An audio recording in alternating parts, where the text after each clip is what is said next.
number ਦਾ ਭਾਈ ਦੀ ਚੁਆਈ ਵੇਖੋ ਰਾਤ ਦਾ ਚੁਆਈ ਬਣਾ ਫੇਰ ਬੰਦੇ ਆਂਦੇ ਨੇ ਜਾ ਕੇ ਤੇ ਦੁੱਧ ਘਟ ਗਿਆ ਸਾਡੇ ਕੋਲ ਆ ਭਾਈ ਹੋਰੀ ਨੇ ਆਏ ਨੇ ਕਸ਼ਮੀਰ ਤੋਂ ਅੱਜ ਇਹਨਾਂ ਨੇ ਪਾਸ ਕਰਨ ਲੱਗੇ ਨੇ ਚੋਣ ਲੱਗੇ ਨੇ ਉਹਨਾਂ ਇੰਜੀ ਚੋਈਏ ਜਿਵੇਂ ਨਾ ਕਿਸੇ ਰੱਸੀ ਨਾਲ ਲੰਮਾ ਕੇ ਤਾਂ ਨਹੀਂ ਫੌਜੀ ਚਾਹਦੇ ਕਮਾਂਡੋ ਟ੍ਰੇਨਿੰਗ ਭਾਈ ਉੱਥੇ ਉਧਰ ਆਓ ਮੱਝ ਜਿਹੜੀ ਹੈ ਨਾ ਉਹ ਜਦੋਂ ਤੱਕ ਸਹੀ ਚੋਵੋ ਨਾ ਉਹ ਦੁੱਧ ਨਹੀਂ ਦਿੰਦੀ 15 ਕਿਲੋ ਵਾਲੀ ਮੱਝ ਜਿਹੜਾ ਤੁਹਾਡੇ ਵਰਗਾ ਚਵਾਵਾ ਥੱਲੇ ਭਾ ਦੇ ਤੇ ਭਾਜੀ ਅੱਲਾ ਦੇ ਫਜ਼ਲ ਨਾਲ 10 ਕਿਲੋ ਤਾਂ ਨਹੀਂ ਵਧਣ ਲੱਗੀ ਇਹ ਤੁਹਾਨੂੰ ਛੋਲਟੀ ਹੈ ਤੁਹਾਂ ਕਿਵੇਂ ਚੋਈ ਹੈ ਮੱਝ ਲੱਤ ਨਹੀਂ ਮਾਈ ਨੇ ਉੱਤੋਂ ਮਾਈ ਦੇ ਉੱਤੇ ਡਿੱਗ ਪੈਣਾ ਆਰਾਮ ਦੇ ਨਾਲ ਜਦੋਂ ਚੋਣੀ ਹੈ ਪਿਛਲਾ ਅਗਲਾ ਥਣ ਅਗਲੇ ਫੜਨੇ ਨੇ ਜਾਂ ਪਿਛਲੇ ਫੜਨੇ ਨੇ ਕੋਸ਼ਿਸ਼ ਕਰਨੀ ਹੈ ਜਦੋਂ ਖਰੀਦਣਾ ਉਦੋਂ ਅਗਲੀ ਜੋੜੀ ਪਹਿਲਾਂ ਚੋਣੀ ਹੈ ਕਿ ਅਗਲੀ ਜੋੜੀ ਦਾ ਕਿੰਨਾ ਦੁੱਧ ਹੈ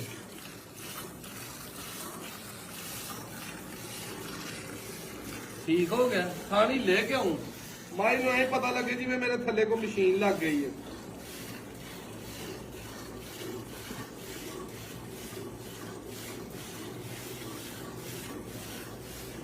ਧਾਰ ਬੋਲੀ ਹੈ ਮਜ਼ੇਦਾਰ ਹੈ ਇੱਥੇ ਦੋਵਾਂ ਮੇਰੇ ਲਾਗੇ ਇੱਥੇ ਆਏ ਕਿਹੜੀ ਜਗ੍ਹਾ ਤੋਂ ਹੈ ਉਧਰ ਬੰਦਿਆਂ ਨੂੰ ਦੱਸੋ ਕਿੱਥੋਂ ਆਏ ਕਸ਼ਮੀਰ ਜਿਹੜੀ ਆ कश्मीर चौकी समाने आजाद कश्मीर ਭਾਈ ਆਏ ਨੇ ਜੀ ਮੱਝ ਲੈਣ ਵਾਸਤੇ ਵਾਵਾ ਦਿਨਾਂ ਦੀ ਇਹਨਾਂ ਬੁਕਿੰਗ ਕਰਾਈ ਕੁਝ 15-16 ਕਿਲੋ ਵਾਲੀ ਇਹਨਾਂ ਨੂੰ ਮੱਝ ਚਾਹੀਦੀ ਸੀ ਇਹ ਮੱਝ ਜਿਹੜੀ ਹੈ ਅੱਜ ਆਏ ਨੇ 3-4 ਭਾਈ ਮੱਝਾਂ ਇਹਨਾਂ ਨੂੰ ਚੱਲੀ ਹੈ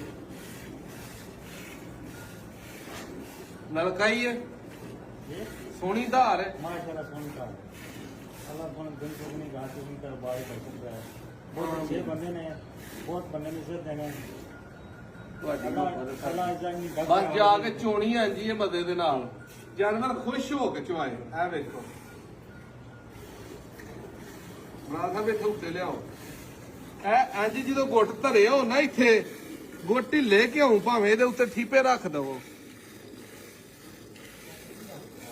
ਹੱਥ ਦੇ ਨਹੀਂ ਹਿਲਦਾ ਪਿਆ ਇਹ ਵੇਖੋ ਜ਼ਰਾ ਸਾਰੀ ਮੱਝ ਹੀ ਇਸ ਤਰ੍ਹਾਂ ਚੋਣੀ ਹੈ ਜ਼ੋਰ ਲੱਗੇਗਾ ਪਸੀਨਾ ਆਏਗਾ ਮਜ਼ਾ ਵੀ ਇਸੇ ਤਰ੍ਹਾਂ ਆਉਣਾ ਠੀਕ ਹੈ ਕਿ ਨਹੀਂ ਜਿੱਥੇ ਥੱਕ ਜਾਓ ਉੱਥੇ ਥੋੜੀ ਦੇਰ ਛੱਡ ਲਓ ਕੋਈ ਮੁਕਾਬਲਾ ਨਹੀਂ ਕਿਸੇ ਦੇ ਨਾਲ ਲੇਕਿਨ ਇੰਜਾਂ ਹੀ ਨਹੀਂ ਕਰਨਾ ਇੰਜਾਂ ਹੀ ਮਾਈ ਦੀ ਜਾਨ ਨਿਕਲਦੀ ਐ ਇਸ ਤਰ੍ਹਾਂ ਬੜੇ ਆਰਾਮ ਦੇ ਨਾਲ ਪਿਆਰ ਦੇ ਨਾਲ ਜਿੱਥੇ ਥਣ ਫੜ ਲੈਣਾ